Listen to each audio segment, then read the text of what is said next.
हुक्म रसूल ये था, ए अली, अगर मेरे चले जाने के बाद तुम्हारा साथ देने वाले 40 अफराद भी हो तो तुम कयाम करना, अपना हक वसूल करना।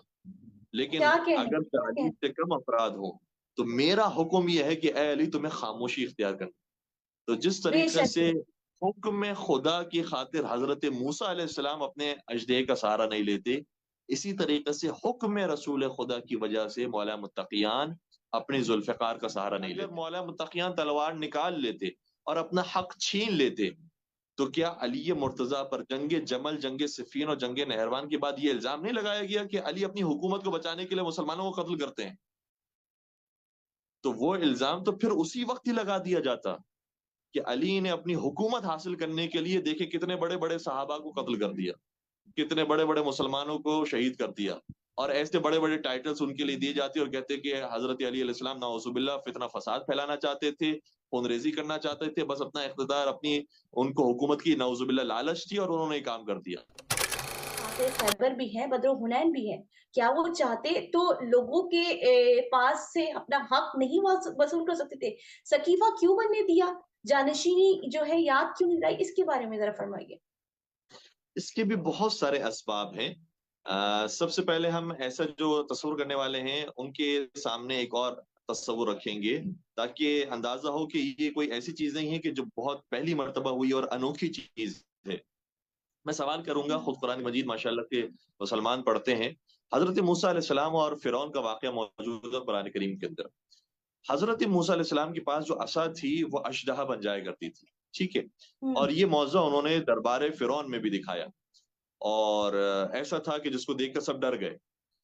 हम्म। सवाल ये करूंगा कि वो फिरौन जो अपने आप को खुदा कहता है, जो तख्त पर मौजूद है, जिसके पास आर्मी है, जिसके पास पूरा तख्त ताज और हुकूमत है, जिसके पास सारी मिलिट्री और सारी चीजें मौजूद हैं, हजरत हम्म। मूसा के पास खुदा की तरफ से दिया हुआ मुआवजा और असा मौजूद है जो अजदहा बनने का काम करता है। सवाल हजरत मूसा अलैहिस्सलाम से हमारा यह है कि ए मूसा, इस असा को फेंकिए, अजदहा बनाइए, फिरौन को निगल लीजिए, बात खत्म हो जाएगी। आपके पास इतनी बड़ी ताकत है, आपके पास गोया आपके जमाने की जुल्फिकार मौजूद है, आप निकालिए और फिरौन को खत्म कर दीजिए। हजरत मूसा बेशक। क्या जवाब देंगे? मैं इंतजार करूंगा हुक्म खुदा का। अगर हुक्म खुदा होगा तो मैं असा को निकालूंगा और अजदा बनाऊंगा और फिर फिरौन को निगल लेंगे। लेकिन अगर हुक्म बेशक। परवरदिगार ये है कि नहीं, अभी तुम्हें सब्र से काम लेना है, इसको सोचने का मौका देना है, इसको तब्दील होने का मौका देना है, तो फिर मैं हुक्म खुदा के ऊपर मुकद्दम नहीं हूंगा और हुक्म खुदा से पहले मैं कोई इकदाम नहीं करूंगा।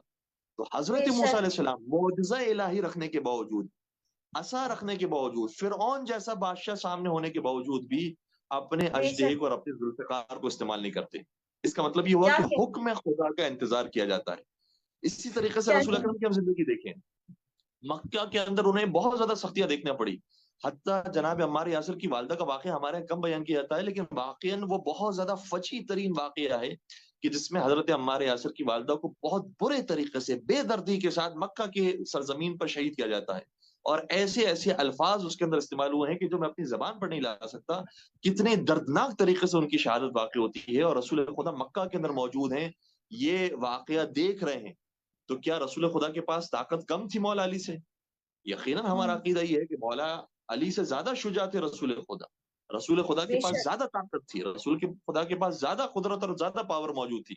लेकिन इसके हम्म। बावजूद वो शहादत जनाबे मादर अम्मार यासिर को देख रहे हैं, जनाब सुमैया की शहादत को देख रहे हैं, लेकिन उन्होंने ना कोई तलवार निकाली, ना कोई मुआवजा दिखाया, ना कोई उन्होंने करामत दिखाई। क्योंकि ये प्रोसेस है, इस प्रोसेस से गुजरना जरूरी है। आहिस्ते आहिस्ते लोगों के लिए बात वाज़ेह होती है। तो मौला मुत्तकियान के साथ भी मामला ये है। हुक्म रसूल ये था, ए अली, अगर मेरे चले जाने के बाद तुम्हारा साथ देने वाले 40 अफराद भी हो तो तुम कयाम करना, अपना हक वसूल करना। लेकिन क्या कह रहे हैं, अगर क्या कह 40 से कम अफराद हो तो मेरा हुक्म यह है कि ए अली तुम्हें खामोशी इख्तियार करना।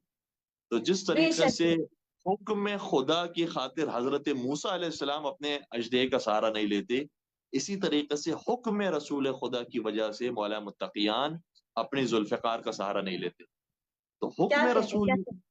کہ اگر آپ کے پاس تعداد کم ہو تو خون ریزی برپا نہیں کرنی ہے. ایسا نہیں ہے کہ آپ کو تلوار پھر بھی نکال لینی ہے اور پھر جنگ کرنی ہے. اور فرض کیجئے، میں اپنے بھائیوں سے عرض کروں گا کہ اگر مولا متقیان تلوار نکال لیتے اور اپنا حق چھین لیتے، تو کیا علی مرتضیٰ پر جنگ جمل، جنگ صفین اور جنگ نہروان کے بعد یہ الزام نہیں لگایا گیا کہ علی اپنی حکومت کو بچانے کے لیے مسلمانوں کو قتل کرتے ہیں؟ تو وہ الزام تو پھر اسی وقت ہی لگا دیا جاتا کہ علی نے اپنی حکومت حاصل کرنے کے لیے دیکھے کتنے بڑے بڑے صحابہ کو قتل کر دیا، کتنے بڑے بڑے مسلمانوں کو شہید کر دیا، اور ایسے بڑے بڑے ٹائٹلز ان کے لیے دیے جاتے اور کہتے کہ حضرت علی علیہ السلام نعوذ باللہ فتنہ فساد پھیلانا چاہتے تھے، خون ریزی کرنا چاہتے تھے، بس اپنا اقتدار، اپنی ان کو حکومت کی نعوذ باللہ لالچ تھی اور انہوں نے یہ کام کر دیا. تو وہ کام کہ جو انہوں نے جنگ صفین، جنگ جمل میں باقاعدہ بیعت توڑنے والوں کے سامنے اور ان کی طرف سے جنگ کا آغاز ہونے والوں کے مقابلے پر اپنا دفاع کیا تھا اور جنگ کی تھی، اس میں بھی الزام لگایا گیا. تو یقیناً اگر خلافت اولیہ کے معاملے میں مولا متقیان تلوار نکالتے تو یہ الزامات ضرور لگائے جاتے. بے شک، سبحان اللہ، بہت حسین، بہت خوبصورت